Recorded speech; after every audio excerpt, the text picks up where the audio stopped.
Hey guys, quick public service announcement. I had a viewer comment that they just bought a pre-owned 586 no dash. Beautiful gun, great guns. But you gotta know that these had a recall in 1987. L-frame revolvers. That's the 686 and the 586, 581, 681 had a recall.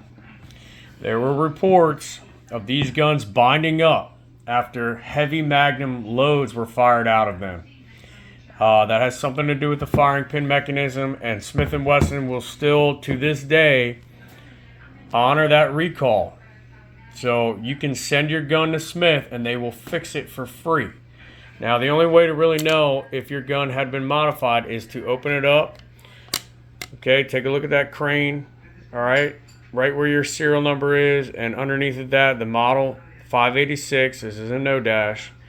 Right there, you would have etched in an M for modified. Now, this one has not been modified because there's not an M stamped on it. So this gun is unmodified. Now, whether or not you want to get it modified is up to you. But I will tell you that I've had this gun bind up on me. I was firing some 125 grain magnums and it bound up.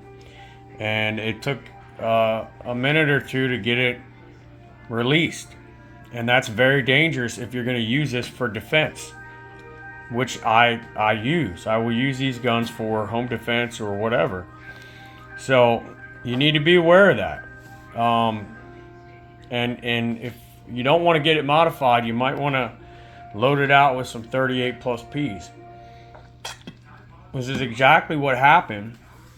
Exactly what happened in 1986 FBI Miami shootout. This specific gun, the 686, was carried by Ed Morales, and those agents, including him, carried a 38 plus P 158 grain semi-wide cutter hollow point, which was the FBI load. A very effective self-defense round.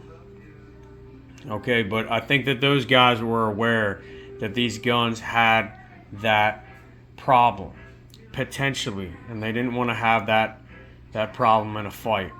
So take it for what it is, guys, but I gotta let you know that these guns are great. But a no dash or a dash 1 or even maybe a dash 2 has that recall. So check it out. Check your gun out. Do your research. Go out there and shoot it with some heavy magnums on the range and find out if you're going to have that problem.